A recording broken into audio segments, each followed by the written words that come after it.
बांदा में 3 तलाक का मामला सामने आया है। पति ने 3 बार तलाक बोलकर 2 बच्चों समेत पत्नी को घर से निकाल दिया। अब पीड़िता न्याय के लिए एसपी ऑफिस के चक्कर काट रही है। सेड़ू तलैया मोहल्ले की रहने वाली इशरत कायनात ने बताया कि उसके 2 बच्चे हैं। पति शब्बीर अली ने पहले मायके से रुपए लाने को कहा, बाद में दूसरी महिला को घर ले आया। इशरत ने विरोध किया तो शब्बीर ने 3 तलाक देते हुए घर से भगा दिया। पीड़िता के 2 बच्चे हैं जिनके साथ वो दादी के आवास पर रहती है। अब पीड़िता ने एसपी दफ्तर आकर न्याय की गुहार लगाई है। निकाल दिया मारपीट के सामने। दादी की काशीराम कॉलोनी में दादी से कॉलोनी मांगी, वो नहीं रहती, उनका बुढ़ापा है, वो अपने नाती पोतों के पास रहती हैं, तो उन्होंने देती तो वहीं रह रहे हैं। हमारी शादी यहीं, पहले वो किराए से रहते हैं, मर्दन नाके में रहते थे, इधर उधर रहते फिरते हैं। मेरी जब से शादी क्या कह के निकाला है? बस समझे नहीं है। क्या कह के निकाला है? ये बोला जाता, पहले दहेज के लिए कहा जाता था कि साइकिल दे, साइकिल दे, फिर कहा जाता था कि पैसे लाओ, कुछ न कुछ बहाने लगे रहते। क्या 3 बार बोल के निकाल दिया? तलाक तलाक तलाक। और किसी औरत को घर में ला के रख लिया, कभी उसको छुपा भी देते हैं कि कहीं पुलिस प्रशासन से कार्रवाई ना हो जाए।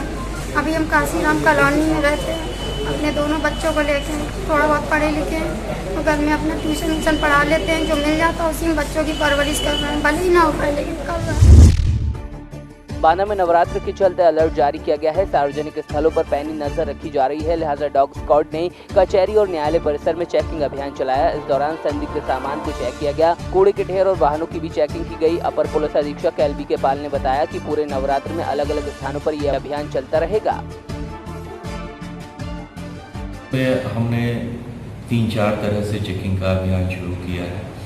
पहला तो हमारे जो बैंक हैं और एटीएम है उसके आसपास की जो जगहें हैं उसमें जो चेकिंग होगी, और दूसरी हमारे जो परिसर हैं, जो सार्वजनिक जगहें हैं, जैसे आपका न्यायालय परिसर हुआ, जो हमारा स्टेशन हुआ, और जो प्रमुख बाजार के स्थल हैं, चौराहे हैं, उन पर चेकिंग का। तीसरा जो हमारे स्कूल के गेट्स हैं और हमारे जहाँ पर औरतों का आवागमन होता है, मंदिरों के आसपास, उनको चेकिंग का मैंने उसके लिए कहा है। और चौथे जो हमारे पूजा पंडाल बन रहे हैं, उन पर हमने चेकिंग का आदेश। बांदा में एक बोलेरो और बाइक की आमने सामने टक्कर हो गई, जिसमें बाइक सवार पति पत्नी ने मौके पर ही दम तोड़ दिया, जबकि एक वृद्धा समेत बच्ची घायल हुई है। राहगीरों की सूचना पर पहुंची पुलिस ने शवों को पोस्टमार्टम के लिए भेजा और घायलों को जिला अस्पताल में भर्ती कराया। बरेली की भमरा थाना क्षेत्र में एक युवक की संदिग्ध परिस्थितियों में मौत हो गई, जिसके बाद परिजनों ने हत्या का आरोप लगाया है। ग्राम कोसारी के जंगल में सरकारी ट्यूबवेल के पास संदिग्ध परिस्थितियों में युवक का शव मिला तो हड़कंप मच गया। थाना विशारदगंज निवासी उमेश रविवार रात से लापता था। मृतक गाँव में हो रहे कीर्तन में जाने की बात कहकर घर से निकला था और सुबह उसका शव बरामद हुआ। परिजनों ने हत्या का शक जाहिर किया है। फिलहाल पुलिस शव को पोस्टमार्टम के लिए जाँच में जुटी है। जालौन के गोहन थाना क्षेत्र स्थित ग्राम मडौरी में एक महिला ने अपने ही मासूम बच्चे के साथ खुद को आग लगा ली, जिसमें दोनों की मौत हो गई। लोगों को जानकारी उस वक्त लगी जब आग की लपटें देख और कमरे से चीख पुकार सुनकर ग्रामीणों ने दोनों को बाहर निकाला, लेकिन तब तक मासूम की मौत हो चुकी थी। आनन फानन में लोग मां को अस्पताल ले जाने लगे, मगर रास्ते में उसने भी दम तोड़ दिया। फिलहाल मामले की जाँच की जा रही है। गोहन थाना के मडौरी गांव में एक महिला के उसके 1.5 साल के बच्चे के साथ जलने की सूचना प्राप्त हुई। मौके पर बच्चे की मृत्यु हो गई थी और महिला की मृत्यु अस्पताल में हुई है। महिला के पास एक 4 साल की और बच्ची है और उसकी शादी 2011 में बताई जा रही है कि हुई थी। घटना क्यों घटित हुई इसके बारे में पता किया जा रहा है। जैसे ही कोई बात अपराध से संबंधित प्रकाश में आती है तदनुसार कार्रवाई की जाएगी। चंदौली में क्षेत्राधिकारी त्रिपुरारी पांडे की अगुवाई में कोतवाली क्षेत्र सराफा बाजार में भारी पुलिस बल के साथ पैदल मार्च किया गया और ज्वेलरी कारोबारियों को पुलिस की सक्रियता का एहसास दिलाया, साथ ही उन्हें भय मुक्त वातावरण में काम करने के लिए आश्वस्त किया गया। क्षेत्राधिकारी ने सराफा व्यापारियों से बात करते हुए मकान के बाहर लगे सीसीटीवी कैमरों के बारे में भी जानकारी ली। जिन दुकानों और दुकानदारों के पास सीसीटीवी कैमरे नहीं थे, उन्हें सुरक्षा के मद्देनजर सीसीटीवी कैमरे लगवाने की भी सलाह दी। साथ ही आश्वासन दिया कि पुलिस उनके लिए 24 घंटे हाजिर है।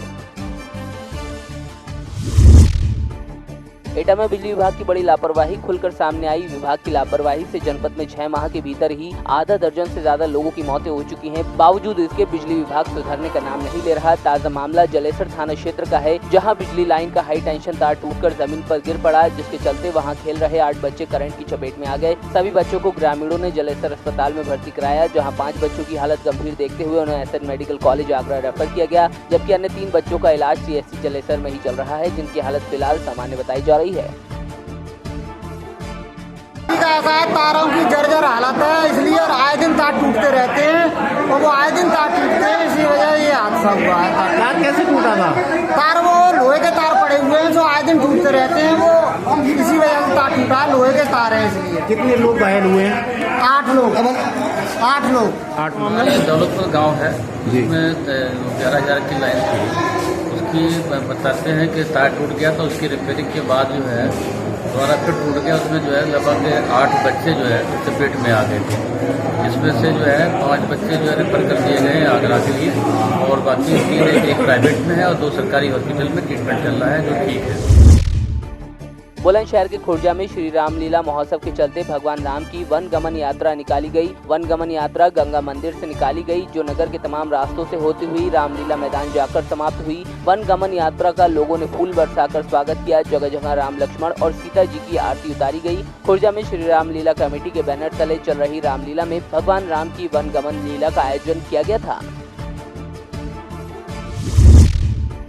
बासपुर में सामाजिक कार्यकर्ता सूरज सागर ने आम जनमानस की परेशानी को देखते हुए तहसीलदार जोगा सिंह से मुलाकात की और प्रमाण पत्रों पर डिजिटल हस्ताक्षर करवाने के लिए ज्ञापन दिया। आपको बता दें कि डिजिटल हस्ताक्षर नहीं होने की वजह से तहसील परिसर में दलालों की चांदी कट रही है, जिससे आम जनमानस तहसील परिसर में धक्के खाने को मजबूर हैं। वहीं तहसीलदार जोगा सिंह ने सामाजिक कार्यकर्ता सूरज सागर को 2 दिन में डिजिटल हस्ताक्षर शुरू करवाने का आश्वासन दिया है।